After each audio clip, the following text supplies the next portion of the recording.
প্রিয় মতলব উত্তর ও দক্ষিণবাসী, আপনারা জানেন আমি বিগত দিনগুলোতে আমি আপনাদের পাশে থেকে, আমি গরিব দুঃখী মানুষের পাশে থেকে আমি আমার পক্ষ থেকে বিভিন্ন চেষ্টা করেছি আপনাদেরকে বিভিন্ন সময় বিভিন্ন সহযোগিতা করা। ছোটবেলা থেকে দেখে এসেছি যে আমার দাদা থেকে শুরু করে আমার বাবা, তারা সবসময় মতলব উত্তর দক্ষিণের বিভিন্ন স্তরের মানুষের জন্য তারা বিভিন্ন সময় ঈদ বস্ত্র, শীত বস্ত্র, ঘর উপহার দেওয়া, কর্মস্থান ব্যবস্থান করে দেওয়া, বিধবা নারীদেরকে তাদেরকে হয় কর্মস্থান বা কোনো কিছুতে সহযোগিতা করা। এই ধরনের বিভিন্ন জিনিসে আমার বাবা এবং আমার দাদা থেকে আমল থেকে আমাদের পরিবার করে আসছে। সেই সুবাদে আমি বাইরে পড়াশোনা করে আসার পর থেকে আমি এটার ধারাবাহিকতাটা ধরে রেখেছি। আমি বিভিন্ন ঈদের সময় বিভিন্ন আমার ইউনিয়ন আওয়ামী লীগের মাধ্যমে, ইউনিয়ন চেয়ারম্যানদের মাধ্যমে শীতের সময় শীত বস্ত্র, ঈদের সময় ঈদ বস্ত্র এবং করোনাকালীন সময় আমি প্রায় ৩০,০০০ পরিবারকে তাদের ঘরে ঘরে আমি ত্রাণ পৌঁছে দেওয়ার চেষ্টা করেছি। সেটা জেলা পুলিশের মাধ্যমে, আমাদের ভলেন্টিয়ারদের মাধ্যমে এবং আমাদের দলীয় নেতাকর্মীদের মাধ্যমে এই কার্যকলাপগুলো আমি চালিয়ে যেয়েছি মতলব। এরকম অনেক আওয়ামী পরিবার আছে, আওয়ামী লীগ কর্মী আছে যারা হলো কি বিভিন্ন সময় বিভিন্ন অসুস্থতা, তাদের পারিবারিক সমস্যা, কারো মেয়ের বিয়ে দিতে পারেনি, কারো মার চিকিৎসা, অনেক ধরনের এরকম নানা সমস্যায় পড়ে থাকে। আমি সবসময় চেষ্টা করেছি আমি এই আওয়ামী লীগের পরিবারের পাশে যাতে থাকতে পারি, তাদেরকে বিভিন্ন সময় সহযোগিতা করে থেকেছি।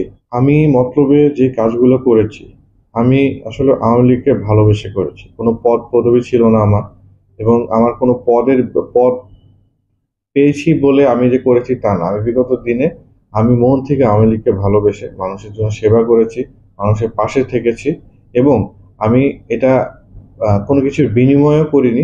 আমার একটাই নেশা, আমি মানব সেবা করব, মানুষের সেবা করব, মানুষের পাশে থাকব। সেই সুবাদে আমি বিগত 2017-18 নির্বাচনে আমি হলো গিয়ে মনোনয়ন চেয়েছিলাম বাংলাদেশ আওয়ামী লীগ থেকে এবং আমি নিঃস্বার্থভাবে কাজ করে যাচ্ছি। আমি এবারও ইনশাল্লাহ আগামী জাতীয় নির্বাচনে মনোনয়ন চাবো, চাঁদপুর ২ মতলব উত্তর দক্ষিণ উপজেলা থেকে। যদি জননেত্রী শেখ হাসিনা মাননীয় প্রধানমন্ত্রী আমাকে মনে করে যে আমি সেটার জন্য যোগ্য, যদি আমাকে মনোনয়ন দেন, আমি এতদিন যেটা করেছি অল্প পরিসর আমার ব্যক্তিগত উদ্যোগে যা করেছি, তখন হয়তো আমি খুব বড় পরিসরে মানুষের পাশে থাকতে পারবো, মানুষের সেবা করতে পারবো এবং মানুষকে দিতে পারবো। আমি দেওয়ার জন্য এসেছি এবং আমি মানুষের জন্য উদার করে দিয়ে যেতে চাই। আমি যদি আবারও বলছি, আমি যদি সংসদ সদস্য নির্বাচিত হতে পারি, আমি এটা তো এতদিন যা করে আসছি আমার ব্যক্তিগত উদ্যোগে করে আসছি, তখন আমি হয়তো সেটাকে অনেক বড় পরিসরে করব এবং আমার বিশ্বাস রাজনীতি মানে মানব সেবা।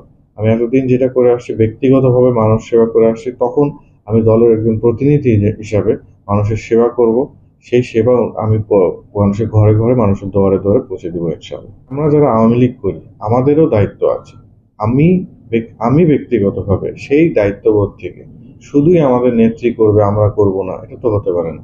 সেই জায়গা থেকে আমি প্রতি বছর ঈদ বস্ত্র, শীত বস্ত্র, বিধবাদেরকে ঘর প্রদান করা, গৃহহীনদের ঘর প্রদান করা, প্রায় ৫০০ ঘর প্রদান করেছি আমি আমার পরিবারের পক্ষ থেকে এবং বিভিন্ন সময় স্কুলের ছাত্ররা যারা গরিব ছাত্র পড়াশোনা করতে পারে তাদেরকে বৃত্তি দেওয়া থেকে শুরু করে মাদ্রাসায় আমাদের বিভিন্ন এতিমকে আমি পালি এবং এই ধরনের কার্যকলাপ করে, এবং আমি শেষ যেটা আবারও বলছি যে আমাদের যে দলের অনেক ত্যাগী কর্মী আছে যারা দুবেলা ভাত খেয়ে চলতে পারে না, সেই কর্মীদের পাশে থেকে আমি আমার দায়িত্ব পালন করেছি। এই দায়িত্ব শুধু জননেত্রী শেখ হাসিনা না, আমাদেরও। এবং আমরা যে যার জায়গা থেকে যদি আমাদের দায়িত্বটা সঠিকভাবে পালন করি এবং মানব সেবাটা আমরা সুন্দর করে করতে পারি, এই দেশে আমি খুব বিশ্বাস করি খুব শীঘ্রই দরিদ্রতা মুছে যাবে এবং আমরা একটা উন্নয়নশীল দেশ হিসেবে পরিণত হব খুব শীঘ্রই ইনশাআল্লাহ।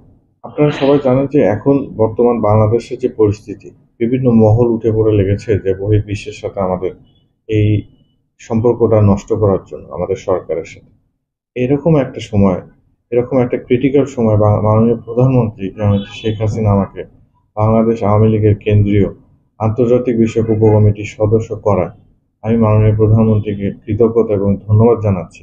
এবং আমাদের এই এই কমিটিটা দিন রাত আপ্রাণ চেষ্টা করে যাচ্ছে যে আমরা বহির্বিশ্বের সকল দেশের সাথে কিভাবে বন্ধুসুলভ আমাদের সম্পর্ক করে আমরা তুলব এবং যাদের সাথে আমাদের সম্পর্ক বিভিন্নভাবে বিচ্ছিন্ন করার চেষ্টা করেছে একটি কুচিত্র মহল, তাদের সাথে আমাদের সম্পর্কটা আরো গভীর কিভাবে করা যায় সেই নিয়ে আমাদের এই কমিটিটা দিনরাত কাজ করে যাচ্ছে এবং আমরা কাজ করছি। এবং এই গুরুত্বপূর্ণ একটি দায়িত্ব দেওয়ার জন্য আমি এইরকম একটা সময় আমি মাননীয় প্রধানমন্ত্রীকে আবারও ধন্যবাদ জানাচ্ছি যে আমার মতন একজন মানুষকে এই এত বড় দায়িত্ব দিয়ে উনি আমাকে পাঠিয়েছে। তা আমি আমার জায়গা থেকে আমার যতটুকু সম্ভব সেই কাজটা সুন্দর মতো করতে পারি ইনশাআল্লাহ। জয় বাংলা, জয় বঙ্গবন্ধু, বাংলাদেশ চিরজীবী হোক।